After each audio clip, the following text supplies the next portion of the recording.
সায়ন্তিকা ব্যানার্জি, ছাত্র যুবর এনার্জি, সায়ন্তিকা ব্যানার্জি, বড় বড়ের এনার্জি, সায়ন্তিকা ব্যানার্জি। বন্দে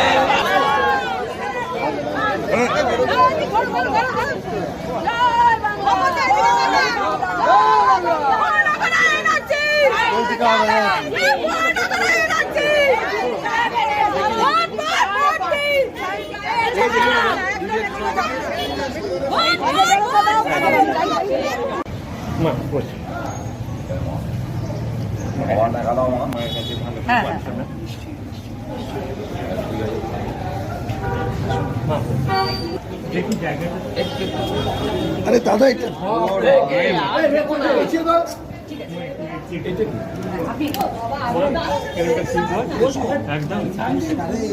ও কাকা আপনি শুনুন না, আমি বলছি গেরে মানে গেরে মানে কাকে বলছি? দাও দাও দাও কেন দাও বলছি দেখতে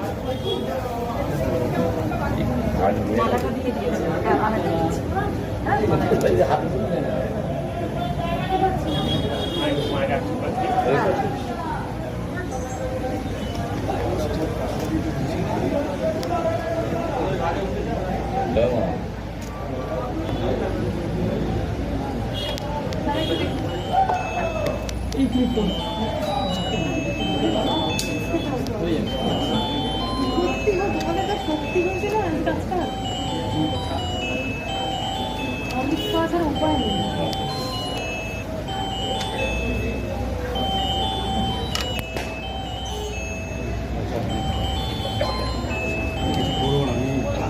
প্রার্থনা করবেন ভালো করে।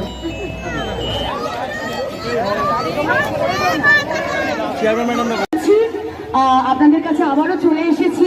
আপনারা আমাকে 2024-এর উপনির্বাচনে কাজ করার সুযোগ দিয়েছিলেন, আমি কৃতজ্ঞ আপনাদের সকলের কাছে, যারা যারা আমার আওয়াজ শুনতে পাচ্ছেন। কাকু ভালো আছেন তো? আমাকে 5 বছর কাজ করার সুযোগ দেবেন, মাত্র 1.5 বছর পেয়েছিলাম, আশীর্বাদ করবেন তো? Thank you. ওপরে সবাইকে নমস্কার জানাচ্ছি। 1.5 বছর আপনাদের ঘরের মেয়ে হয়ে থেকেছি, আমি কৃতজ্ঞ। আপনাদের জন্য আরো অনেক কাজ আমাকে করতে হবে, আমি সেই জন্য আপনাদের কাছে অনুরোধ করছি আপনারা আমাকে আশীর্বাদ করবেন।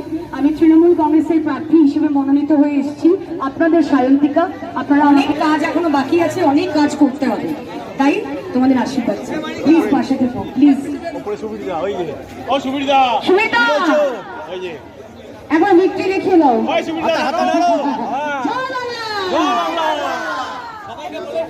প্লিজ সবাই পিছিয়ে এসো, আমাদের যারা আছো পিছিয়ে এসো, প্লিজ। না, আমাদের যারা আছো পিছিয়ে এসো।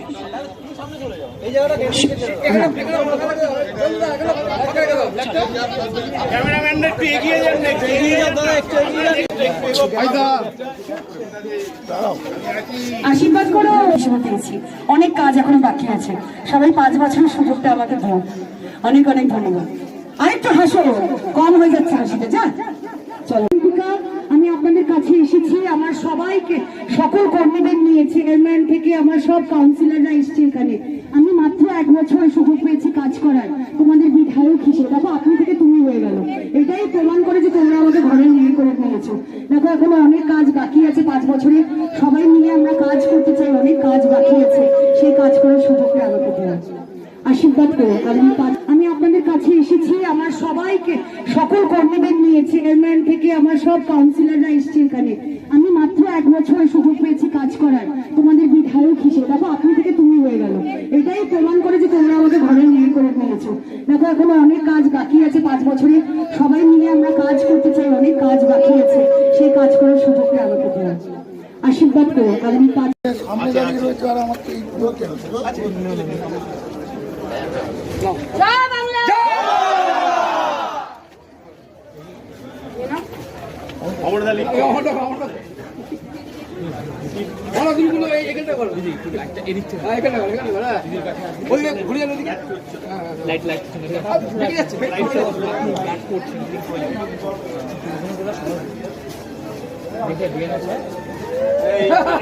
আগে করে দিয়ে দিল।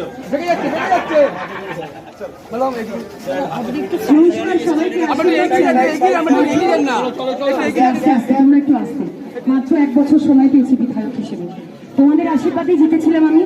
কিন্তু এখনো অনেক কাজ করা আমার বাকি আছে, আমাকে সেই সুযোগটা দাও কাজ করার। 5 বছর যাতে কাজ করতে পারি তোমাদের জন্য, আশীর্বাদ করো। 1 বছর 1.5 বছর সময় পেয়েছি বিধায়ক হিসেবে, এখনো অনেক কাজ করা বাকি আছে, আমি সেই কাজগুলো করতে চাই এবং আপনারা আমার আশীর্বাদ করুন, মমতা বন্দ্যোপাধ্যায়ের পাশে থাকুন, জোড়া ফুলে ভোট দিন, আমি সেই কাজগুলো আমি করতে পারি। সবার কাছে অনুরোধ করছি, মমতা আশীর্বাদ করো, আরো 5 বছর অনেক কাজ করতে হবে, কিন্তু সবাইকে বলো দিদি তো আমাকে নিয়ে আশীর্বাদ করো, কি বলো? সবার কাছে অনুরোধ করছি, আমি আপনাদের কাছে এসেছি আপনাদের বিধায়ক হিসেবে না, আপনাদের আগামী আমার দলের মনোনীত প্রার্থী, তৃণমূল কংগ্রেসের মনোনীত প্রার্থী হিসেবে আগামী বিধানসভা নির্বাচনে আপনারা আমাকে আশীর্বাদ করুন। যেটা সবচেয়ে বড় কথা, দিদির আবার বিশ্বাস এবং ভরসা পাওয়া।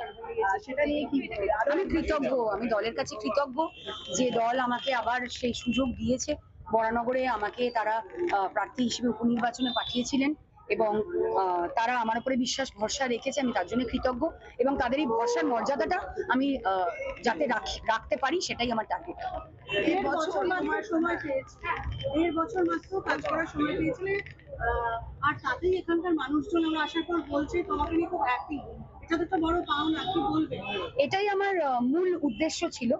আমি যে কাজটাই করি আমি 100% মন দিয়ে করি এবং দল যখন আমাকে দায়িত্ব দিয়েছে সেটা একটা বড় রেসপন্সিবিলিটি এবং সত্যি আমি আমার এক্সপিরিয়েন্স থেকে বলছি, জনপ্রতিনিধি হওয়া is not a matter of joke, ভীষণ বড় রেসপন্সিবিলিটি, মানুষের রেসপন্সিবিলিটি, মানুষ তার প্রতিনিধি হিসেবে পাঠাচ্ছে, তো এটা একটা বড় রেসপন্সিবিলিটি। সেই জন্য আমি চেয়েছিলাম যে আমি এই 1.5 বছরে যাতে আমি 5 বছরের অন্ততপক্ষে কিছুটা কাজ আমি করতে পারি, এগোতে পারি, যতটা পেরেছি আমি করেছি এবং আমি যা যা এখনো শেষ করতে পারিনি কাজ, সেগুলো ইলেকশনের পর। কোন দিকে মানে আরো সংস্কার করলে ভালো হয়?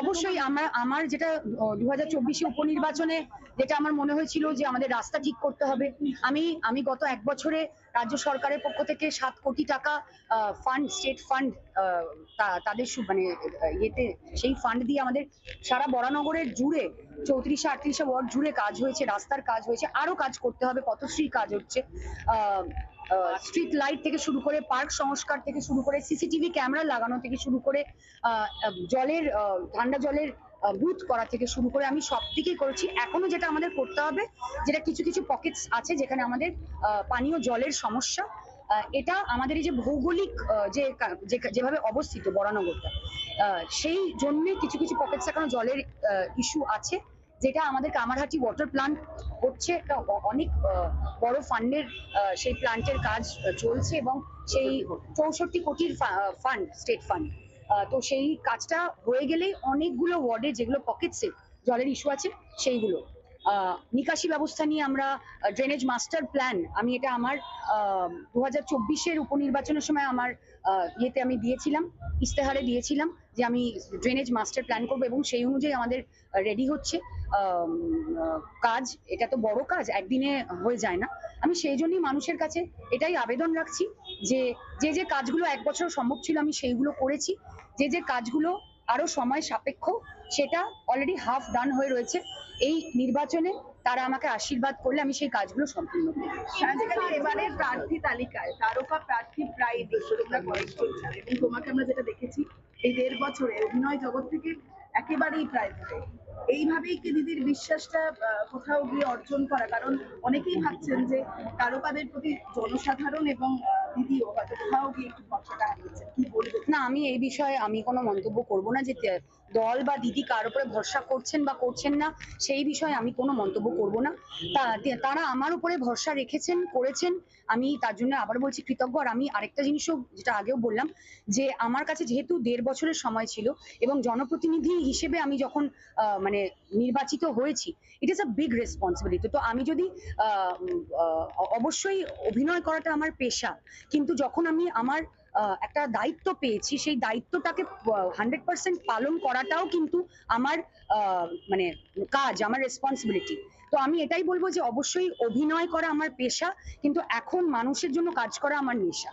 নানান ধরনের কটাক্ষ, বিশেষ করে একদমই আমি করি না।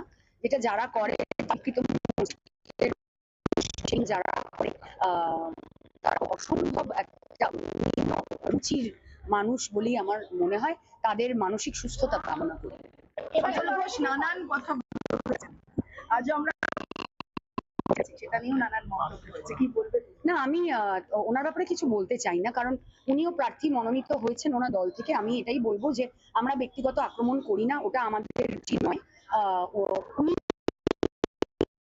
না, সেজন্যই ওনাকে ব্যক্তিগত আক্রমণ করার প্রয়োজন হচ্ছে।